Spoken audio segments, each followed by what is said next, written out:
Yeah, good evening, everyone.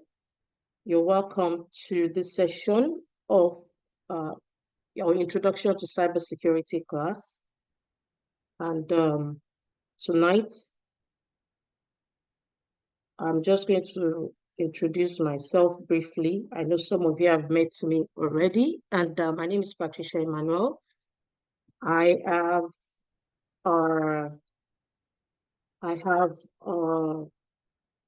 the mandate to deliver this training to you tonight. And briefly, I have a degree in mathematics and an MSc in information technology. And I have about 16 years experience in the IT industry as a consultant. And 10 years has been really maximally focused in the quality assurance side of things, of software, basically. And the last 5 years has been within the security space. So tonight, I want to introduce you to the basics of networking. I'm sure you might have read about it, or while you were preparing for this class, that you have come across networking. So please follow me as we go on. The idea behind this is to ensure that you get a solid foundation, with networking, because you're really going to need the knowledge as a security analyst. And the direction we are going with this is getting you into the security operations center analyst space, SOC analyst. And that is going to be the focus of the cybersecurity internship that you are signed up on.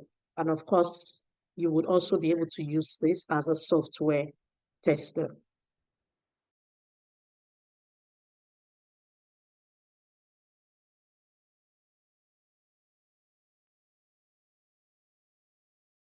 Yeah. Moving forward, what are the objectives? So tonight, you would be able to understand what networking is and its important, why it's important in modern technology. You'll be able to learn about different types of networks and their functions. You'll be able to explore how networks operate at a fundamental level, and you'll be able to identify key network devices and understand their functions. We'll also discuss, introduce networking models. It's important that you understand them, because when you start to use tools, network monitoring tools like Wireshark, you would need to have the understanding and know I know what these networking models, how they are represented in the tool. And of course, we will go into how networks can be exploited and how to secure them. I want this to be an interactive session, so please feel free to drop your questions into the chat, and let's make this engaging as much as possible. So what is networking? To begin with, networking basically is about how computers and devices connect so that they can share resources and information. So this connection allows devices to exchange data and work together. Networking is a core of digital communication. Anything on the internet, it passes through a network. And why is it important?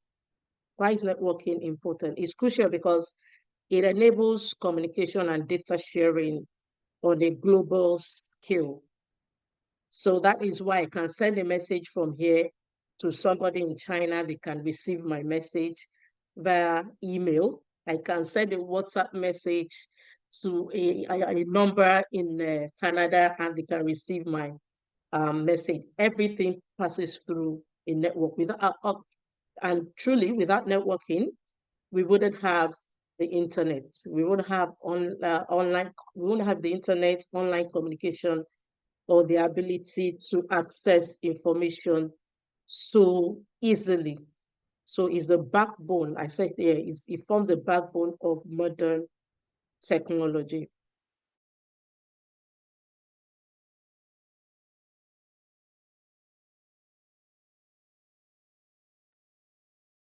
Moving forward,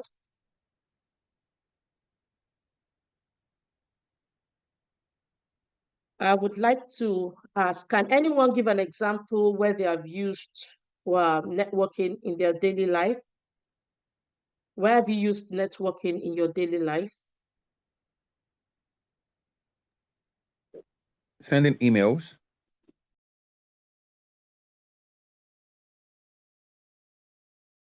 Good. Anyone else? I have mentioned a couple personally. Anyone else? Where have you used networking in your daily life? To stream videos Okay, online. fantastic. So I have people who are following. Great. All right. Good. So moving on, browsing the internet to find information. We all do that. We go on Google, sending emails. Someone has mentioned that. And these emails, they just go straight to the receiver quickly and efficiently. And what else? Video conferencing. Somebody mentioned streaming videos online, and video conferencing to connect with people, like what we are doing right now.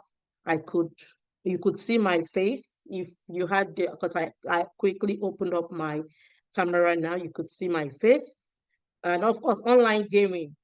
If you have teenagers like I do, you know, they're online playing games, and there is a virtual partner somewhere playing game with them. You can see everything happens across network. So you can see that networking truly impacts every part of our connected lives, from work to entertainment, from anything formal, unofficial, informal, whatever term we want to give to it. All right. Thank you very much for that participation. Now, let's look at the key components of a network. We understand what networking is. Let's look at this as building blocks of any network. What does it require? What components are required for a network? If you just want to put all of this into a generic description. Internet. Anyone? Internet? Yes, you can. Yeah, great. Yeah. What Software. else? Hardware. Yeah. There's You need a switch. Yeah, good. All right. Great, brilliant. I'm just going to go to the next slide, and you will see where we're going here. So if you don't even remember anything, I'm sure a lot of times when people see images, you tend to remember, it gives you ideas. So any network will require a device, okay? Because the devices are the endpoints in the network. Examples include computers. We have one here. Our smartphones, the servers, the printers, they're all devices. iPads, they're all devices. And every device plays a role in either sending or receiving or processing data. All right. And of course, we have the device. The device will go through a means. You know, the device will make use of a media. Okay. And that is that is where these three come in. We are looking at how data travels between devices. And there are two ways. The data can travel through a physical media, and they can travel through a wireless media. In fact, when I was working on these slides and I was doing my research, it was really interesting to see that being broken down. Because the media, you could say, well, data can travel through different medias, and you just name the media that data can travel through. But breaking it down into physical media, like the Ethernet cables, because Ethernet cables, your fiber optics, those are wired connections. I'm sure we've seen them before. And then through wireless media, and that is where our Wi-Fi or Bluetooth comes, because if you are sharing data from one iPhone to the other, you just need to airdrop it. There's no wired connection happening there. All right, so that is another example. And then we have the network interface. Every device that connects to a network needs a network interface. They call it a network interface cards. And you can have them for wired connections, and you can have them, and you can also have wireless adapters for Wi-Fi. I know that back in the days in Nigeria, then you just get this stick, network stick that you don't need to, you only need, it is mobile, you can take it with you anywhere. You don't need to connect it to any cable. So that's what we're saying here. And of course, we have the protocols. Protocols are the rules that govern the data communication. Everything. Of course, if there are no rules governing a place, an institution, people will do things anyhow. So, and of course, the networking to there are rules, and we call these rules the protocols. So don't ever forget that protocol has R in its spelling. So when you hear protocol, you remember that there are rules. So these rules are what govern the communication, and they ensure that devices can understand each other. When a laptop is talking to a mobile, they understand each other. So in that case, they're ensuring that there's the connection and the communication going between them. The sender understands, and the receiver understands what the sender is giving, and the how and what is being transmitted is, both parties are in sync. Yeah, the major example is a TCP/IP, the protocol suite that powers the internet. I'm sure we are going to get to that. The TCP/IP is a protocol suite, and that powers the internet, everything that goes on the internet. And that goes through a port as well. We're going to get into the discussion about the port. Thank you for participating. And I would like to ask, what is the role of a network interface in a device? Anyone?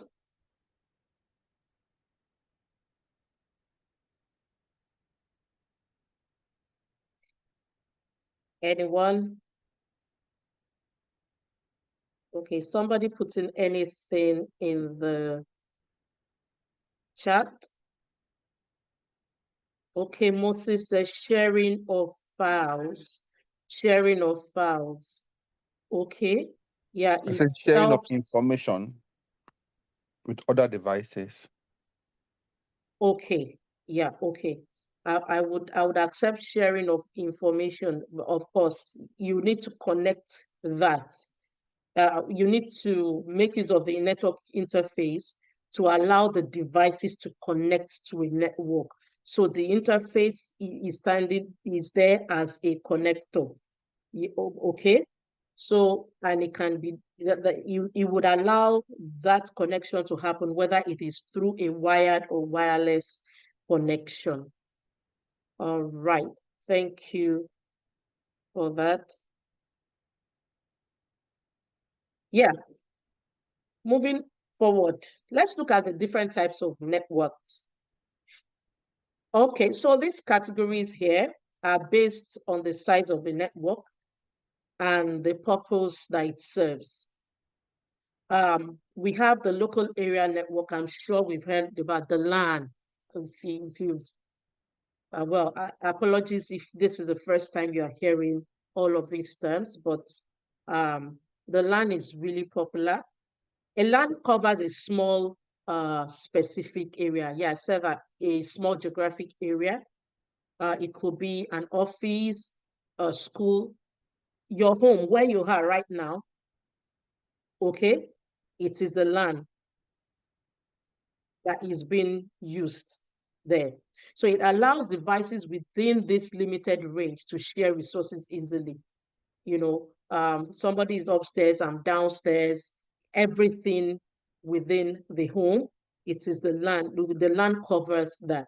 Your office computers that are connected to a printer. That's another example. Your office is a local area network. So the computers there are connected to a printer or a file server. Then the wide area network. This is a network that it spans a larger area compared to the LAN, and it's potentially connecting devices across cities or countries. Yeah. So, and of course, the internet itself is the largest one. You understand? Internet is the largest wide area network. If you want to give an example, all right, because what the internet does, it connects the internet connects networks globally. All right, connect network globally. So that is an example. It connects millions of networks worldwide. We have the wireless local area network, and this is similar to a local area network, the LAN, but it uses wireless technology to connect devices within a limited area. Is owned and managed by a single organization or entity. So here we are looking at at an organization that have their wireless local wireless LAN that is being used by only their organization, that nobody else can use it. And that kind of network in the organization's intranet would be an example. All right, because you only need to be within that organization to be able to access their intranet. How many people have intranet in their workplace here? If you do, so that's what we're talking about. Then we have the virtual private network. So this uses a public telecommunication infrastructure. So on its own, it is commonly used as a secure medium, all right, for remote workers. You know, as an IT professional, you tend to have times where you work from home, and if you have been working from home forever like me, you know, yeah, to create a secure connection through a public network or through your own local network, you want to connect to through a VPN to your office network. So that is what it's about. And of course, there's one more. I didn't remember to put it here. Personal area network is a very small network, is limited to the range around that individual. It connects your personal devices for short-range communication. And of course, we know what that is, your Bluetooth connection between your smartphone and your wireless headphone. you know. So it's yeah, it's really interesting to know that. So I want to ask, why might someone use a VPN when working remotely? Why? Anyone? You're working remotely. Why? What would make you use a VPN when working remotely?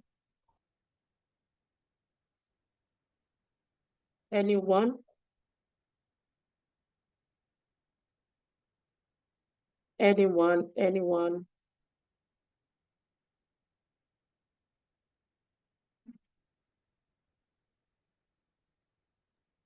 For security. Yes. Brilliant. VPN. Okay. Yes. Yeah, you are right. The VPN provides extra security. It ensures that data is encrypted so your local device is masked. So what you connect is a VPN, whatever connects to whatever, if it's a wireless, if it's a public network, so your VPN, your local machine is masked, so the IP address is not seen. Is the IP address of your VPN that is visible to any wireless network. And of course, for you, I think I have another question following that. And then when you're using it for your remote work, is to ensure that you are connecting securely to your organization's network. And then you are protecting yourself from being attacked, from potential attackers, from being attacked through an unsecured network. Thank you for that. I think I've answered this question myself before I when I was responding. So this one says, why might someone use a VPN when connected to public Wi-Fi? So this is one that we have to be careful. You know, sometimes you go to McDonald's and we are connected to public Wi-Fi, or we are at the airport, we are connected to public Wi-Fi. We have to be mindful of all this. The VPN will provide extra security for you, and you are protecting yourself from potential attackers in an unsecured network. I think when James comes, you will be able to meet James. He's an external consultant.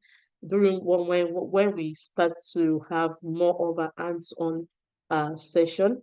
So I think there was an incident that he was sharing with the cohort before you, where one of the management went on holiday and they used a public Wi-Fi without using a VPN, and unknown to them, well, an attacker had gained access to the organization's network, and it was an attack. It was an attack that was not even detected on time. So we'll get to all those kind of malicious attacks that could happen, and you see what we're talking about. Yeah.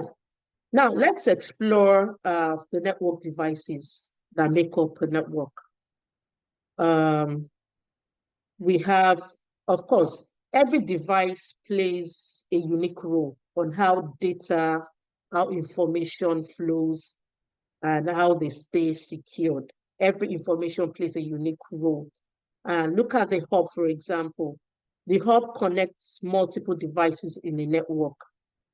And they are wired devices. They are not as smart as switches and routers. And they basically broadcast data to all devices. That's an example. Can you see an example here? I managed to get something visual so you can see what it looks like. That's a hub. And these are different devices. They just broadcast all the data to all the devices that they are connected to. Unlike a switch is more intelligent. So it's called a switch an intelligent hub. They are wired devices and they know the addresses of the devices connected to them, and they direct traffic to that port. So the switch is like an upgraded hub. It sends It connects the device, but it sends data only to the intended recipient. Okay, they don't just broadcast like a hub. The target, this approach makes for that the switch use makes it more efficient, and what consequently, if you look at it logically, it will reduce unnecessary network traffic. Whatever traffic that is not needed, that the hub is just taking in and distributing, the switch doesn't do that. So those are you can see the unique ways that they work. Now we have the router. The router is like your sat nav, all right? The router determines the most efficient direction for the traffic to flow across the network. So the router, of course, connects different networks. The router will connect your home network to the internet, all right? You have an internet provider, all right? And the work of the router is to connect that network in your home to the internet, and they direct data packets based on the IP addresses and guide the, of course, because the router wants you to go through the most efficient direction, they guide the data packets to the correct destination. They are smarter than hubs are. So if you're talking about smart, smarter, smartest, all right, they can be wired or wireless as well. And I've talked about them connecting different networks. Now, a quick question. What's the main difference between a hub and a switch? Anyone? Hub and a switch, what's the difference between a hub and a switch? I think a switch is way better than a hub, like it's a smart hub. Yeah, a switch is a smart hub. Okay, then what is a hub? Give me the response let me try. with respect to, yeah, give me the response. Okay, okay, I'm listening. To transfer data to intended devices, if I'm correct. Hub. No, up Okay, broadcast information to all devices, even those that are intended for. Why switch broadcast to only those needed to send it to? Fantastic. Okay, let me tell you the way you would remember again.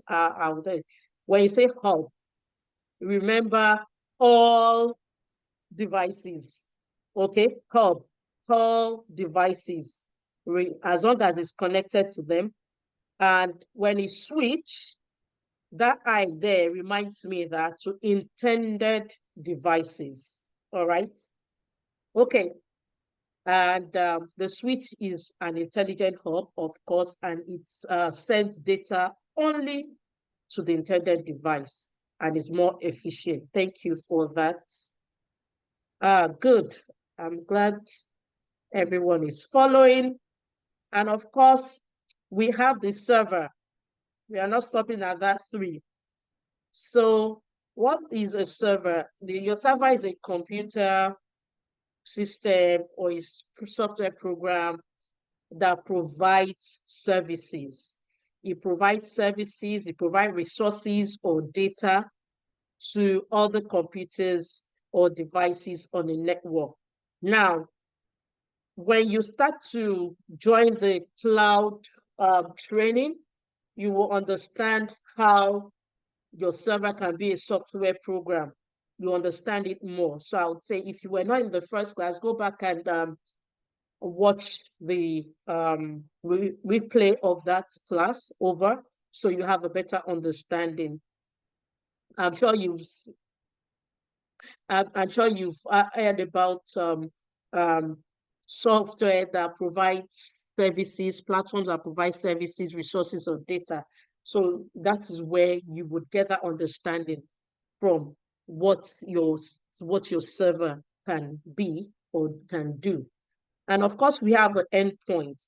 Your endpoint refers to a device that serves as a point of access to a network or communication system. What are we saying there? Any device that connects to the network. Your computer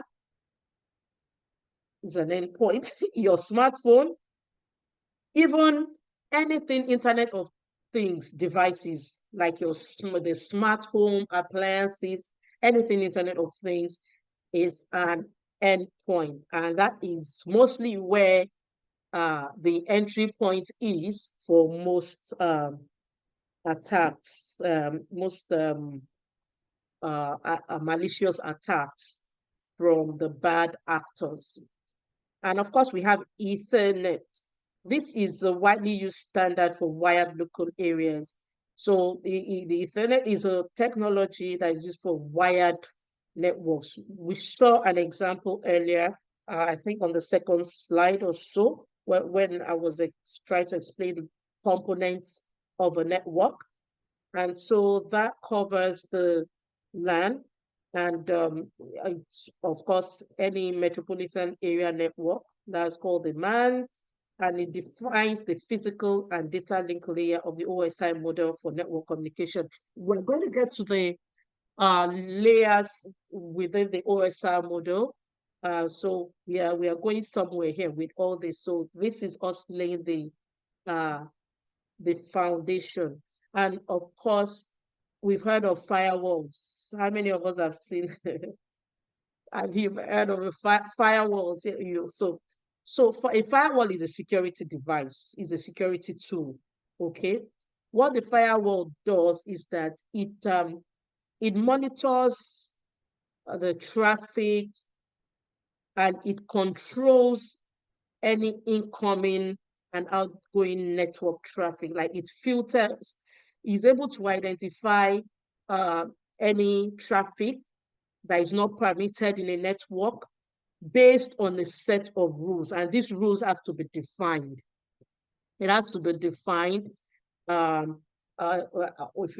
you go into your laptop or your computer device, if you go into the control panel and you go into the security, into the security and settings, if you click on it, if there's time, I'm just going to walk maybe one of you through so you can actually see the firewall on your device.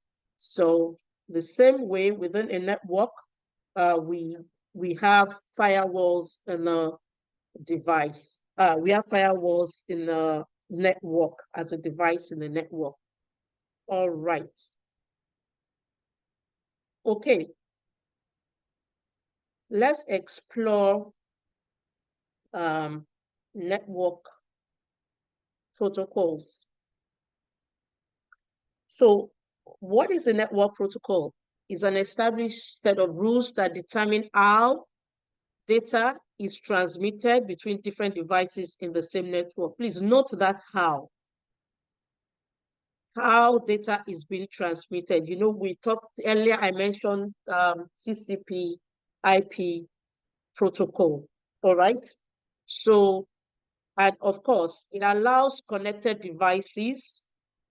Your computer is connected to your router is connected to your computer is connected to your router allows information to be transmitted to all the devices in your house.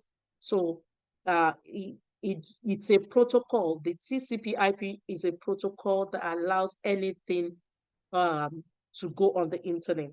All right. So it connects devices to communicate with each other, regardless of any differences in their internal processes, structure, or design.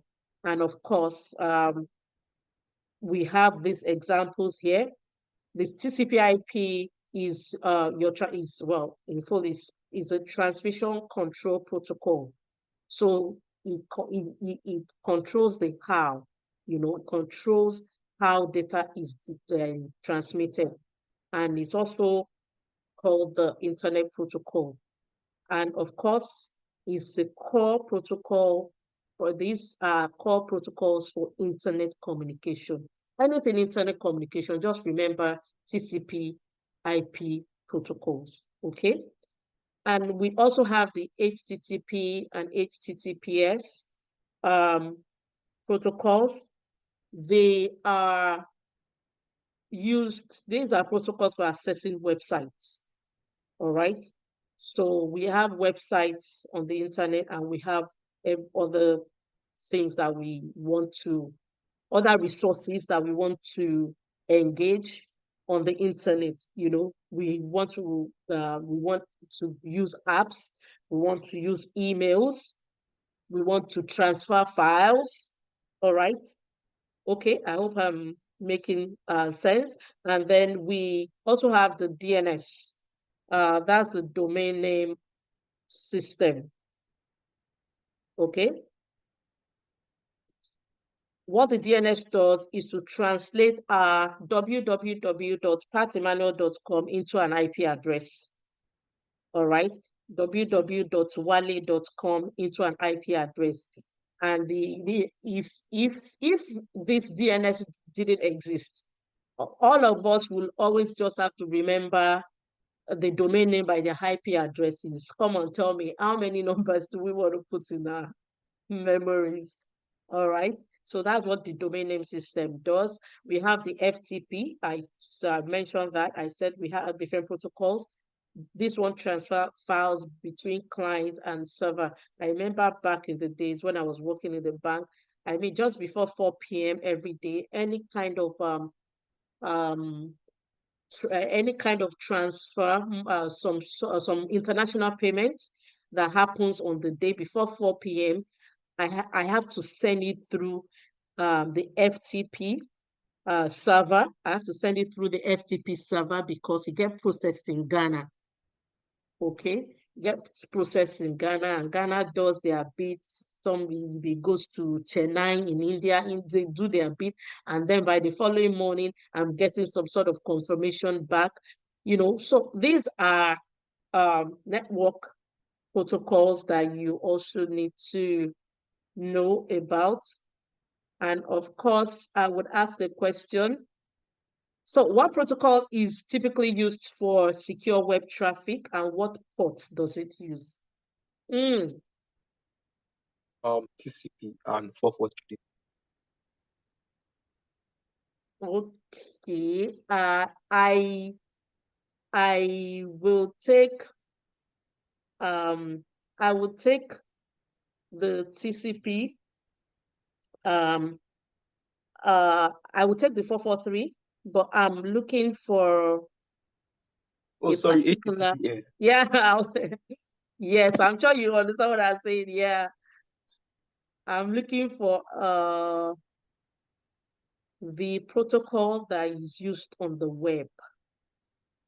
I'm not talking about internet. You want to access a web site. Anyone?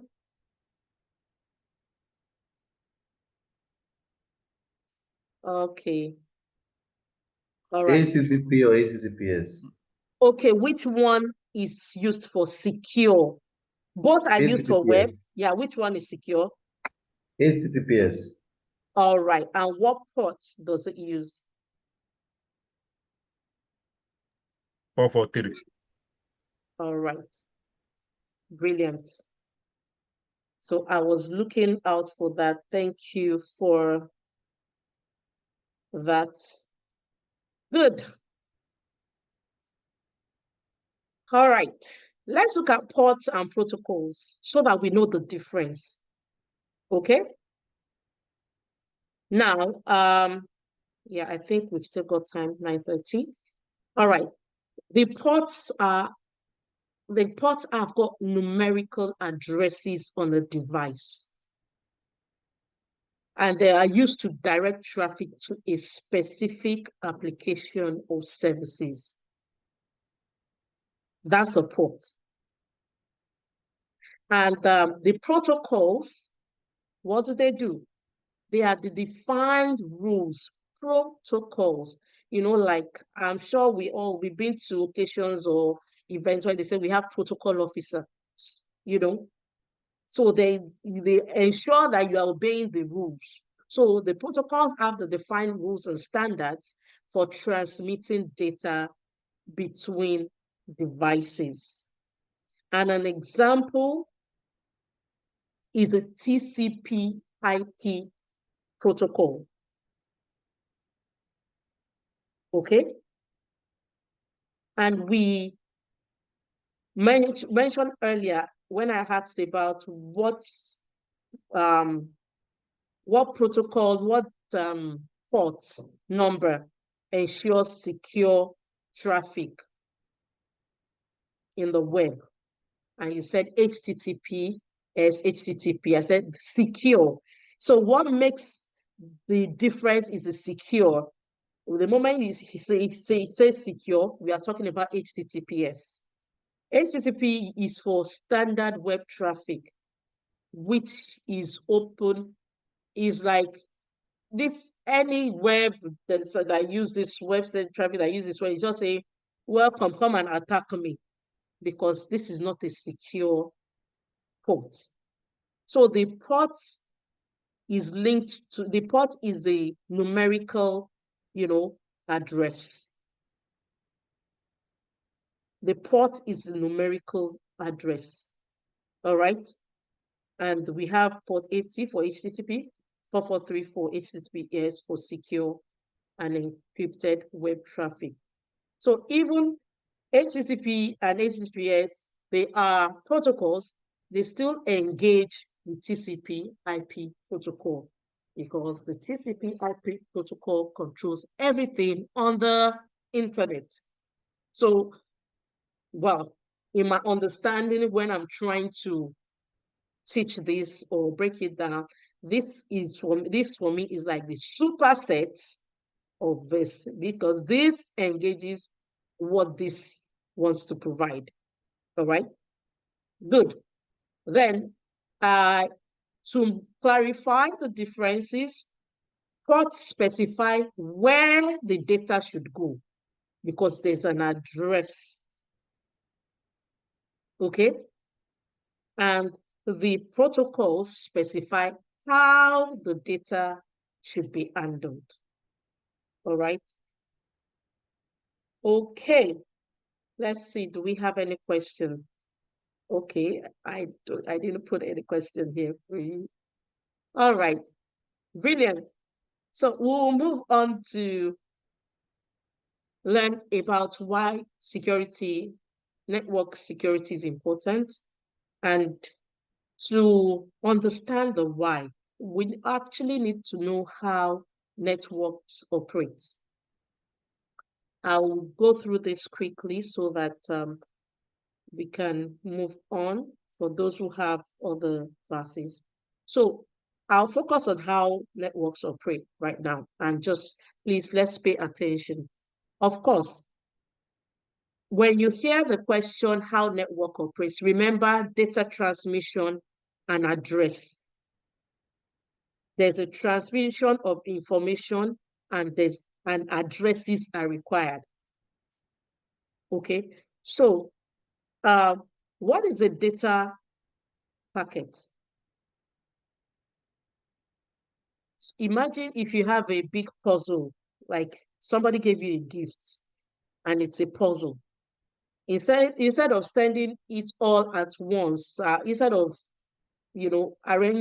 putting all the puzzle together all at once, you break it down into smaller pieces, and you, let's say, okay, you want to send somebody a puzzle. Let's describe it now. You want to send somebody a puzzle as a gift, and you don't want to send it at once because it's a puzzle.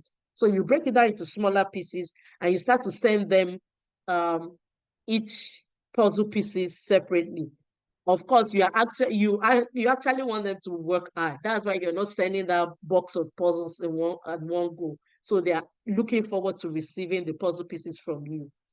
So each of these puzzle pieces that you are sending separately, look at them as packets. So in data transmission within a network, the data is broken into packets. And each of these packets travel through the network to their destination. And when they get to their destination, of course, everything can now be reassembled into the original data. All right. I'm the one that has the whole full picture of that puzzle, but I want somebody else to solve it.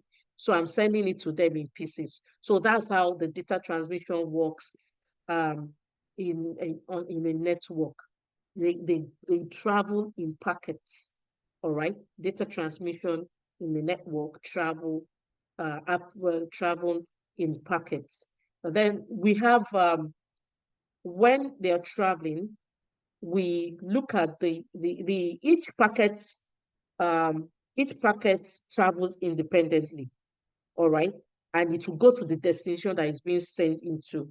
Sometimes you can have a packet from the same file and it could take a different route to get there if the route is shorter, okay, or faster, you know, and depending, and what can make it shorter is that if there is a network congestion at available parts, of course, it will take another route.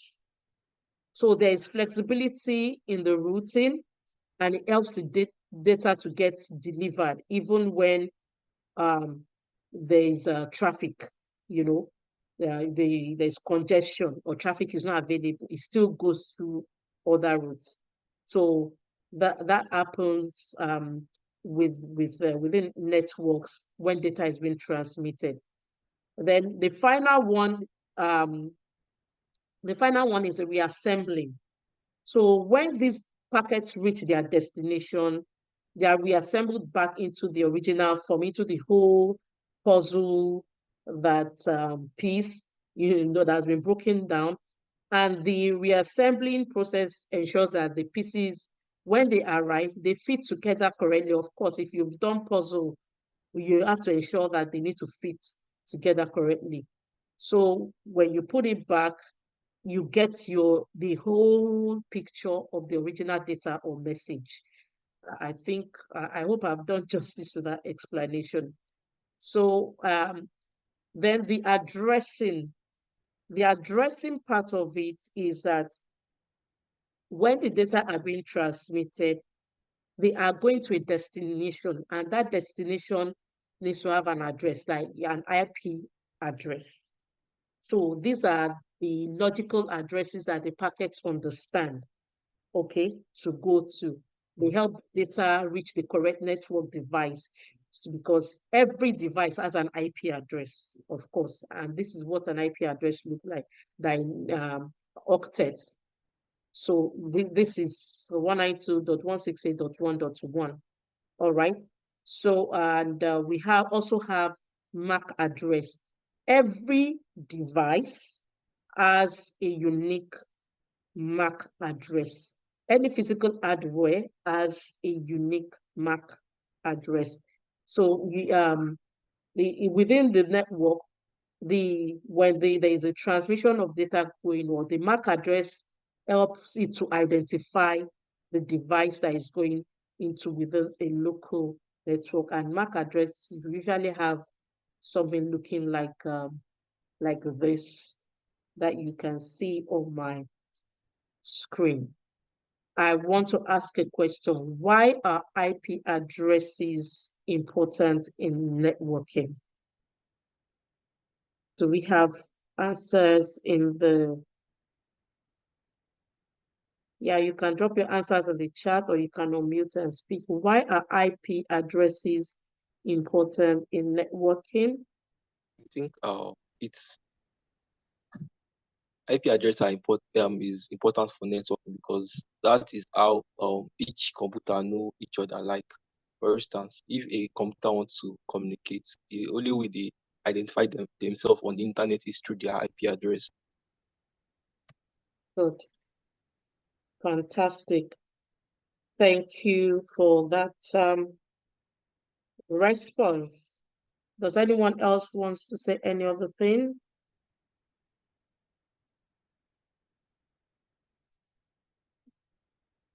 Okay, good. Thank you so much. They're important in networking because every the data that is being transmitted needs to know the address that it's going into. Needs to be, every device needs to have their a unique number that they can be identified with.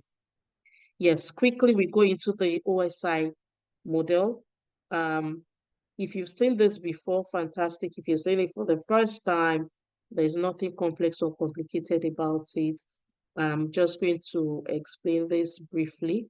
So the OSI model is a conceptual model. It has 7 layers, and we have the physical layer, which is the foundation of the model, and it handles, physical connection between devices, basically. We have the data link layer. That's the second layer, is responsible for ensuring error-free connection between two devices in the network. It just think of it as a layer that ensures that data can be safely passed within a local network. Yeah. So it ensures safe passage of data. And we have the network layer. This handles the routing, and this uses protocols like the internet protocol. Uses and it ensures that data packets go to their correct destination. We have the transport layer. The transport layer, this layer provides reliable data transfer. It makes sure data arrives in the right order and without any error. We have the session layer. So the connection between devices, this is what the session does. It manages the connection between devices. So the session layer, let me explain a bit, because for those that are doing software testing, so it's a session layer that keeps track of your connection to a web application, for example. Is a session layer that helps you know you are authenticated and active. For example, you've logged into an application and maybe after 5 minutes it times out. You understand? So it's a session layer that is doing all this work. Then we have a presentation layer. The presentation layer is like a translator. It's translating the data, the formatting and encoded so it can be properly interpreted in the application layer. So everything, encryption and whatever, the presentation layer works on that, interprets it, and ensuring that the encrypted data is secured, and then it does interpretation where it is, where you and I interact. Like I'm interacting on Zoom now. I'm interacting on my computer, I'm able to interact on the application layer. Okay. I think, yeah, that is done. So can somebody name a layer in the OSI model and tell us what it does? I've done that just now. Who is following? Who is following? Who is following? Yeah, I'm showing my face now. Who is following? Anyone following?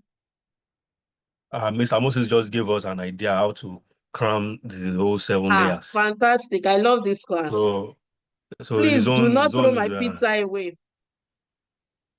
yeah. Okay, how does that work? Tell me.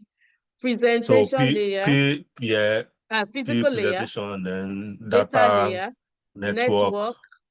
Yeah. Transport layer. The pizza is for presentation, while the away should be for application. Oh, thank you. So please do not throw my pizza away. Well done. Thank you. One is missing. Session is missing, ma'am. Yeah. Session is missing. Yeah. Please do not throw my sweet pizza away. Sweet pizza away. Please do not throw my sweet pizza away. Thank you so much. I love this class.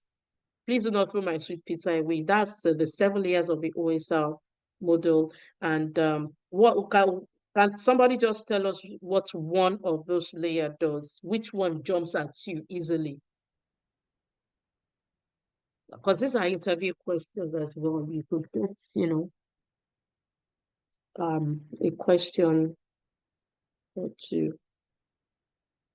Anyone? How about the session layer? I just did that example. The session, Regarding yeah, the session area, the session, yeah. as you just explained, if I can still remember, this is the section. I mean, you said especially for QA, so you try to lay more emphasis on it. That this is a section that determines how long you will be on the section, like maybe just 5-10 minutes section, and before you know it, the thing is off. All I right. don't know, maybe I tried. Yeah, you tried, to be honest, because one of the things that you'll be reporting as a QA sometimes is say, oh, there's a session timeout within a minute or 2 minutes after the user has logged out.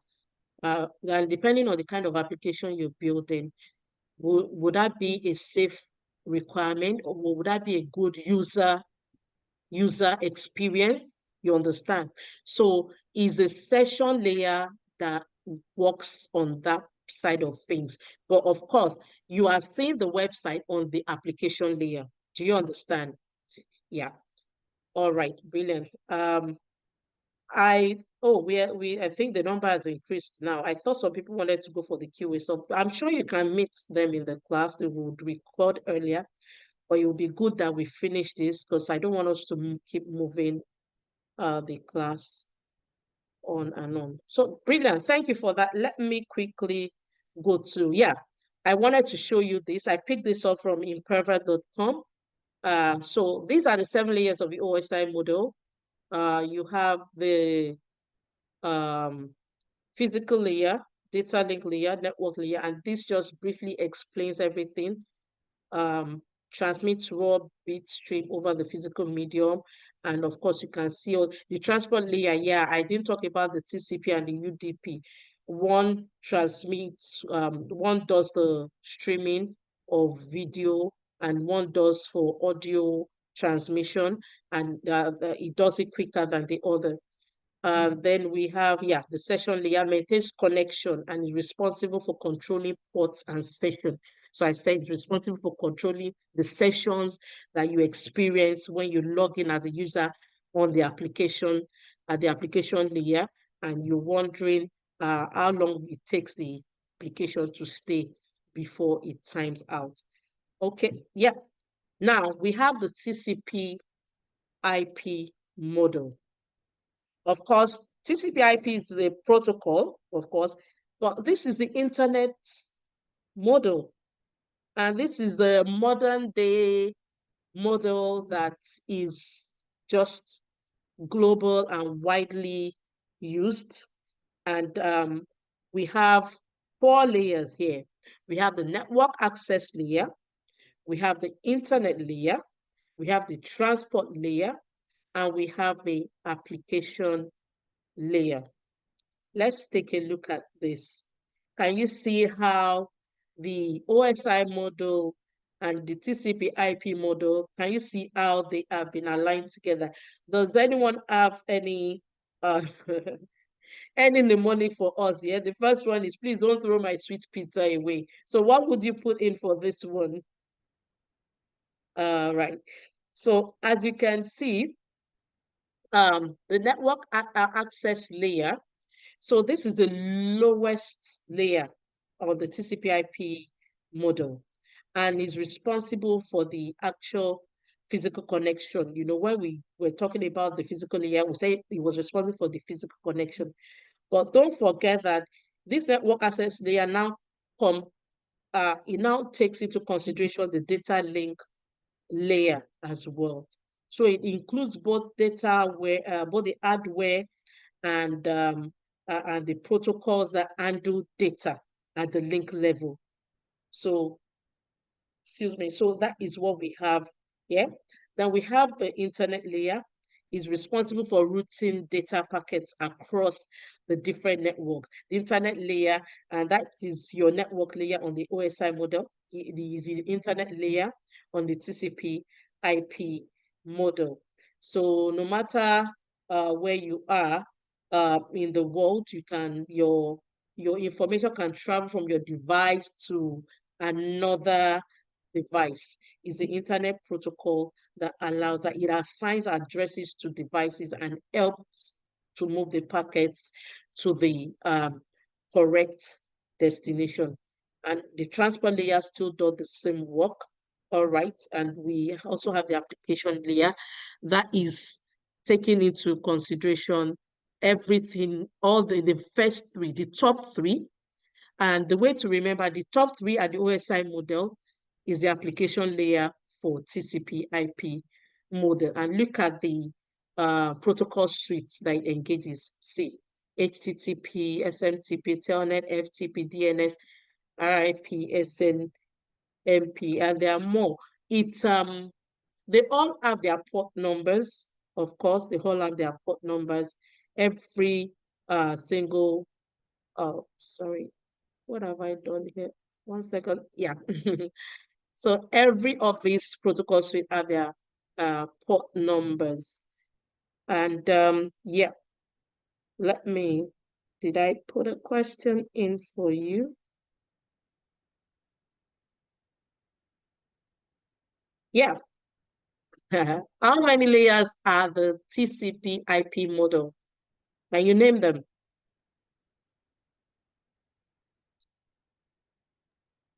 How many layers are the TCP IP model? There are 4 layers. Okay, name them. We have the internet, we have the transport, we have the application, and the presentation.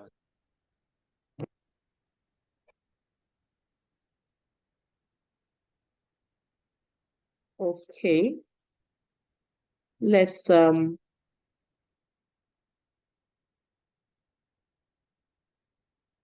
so that is what it looks like. If you can, I don't know, if you want to take a screenshot of this so that you would always remember this image, all right, so that when you're even reading it or you've gone away to do your own research as well.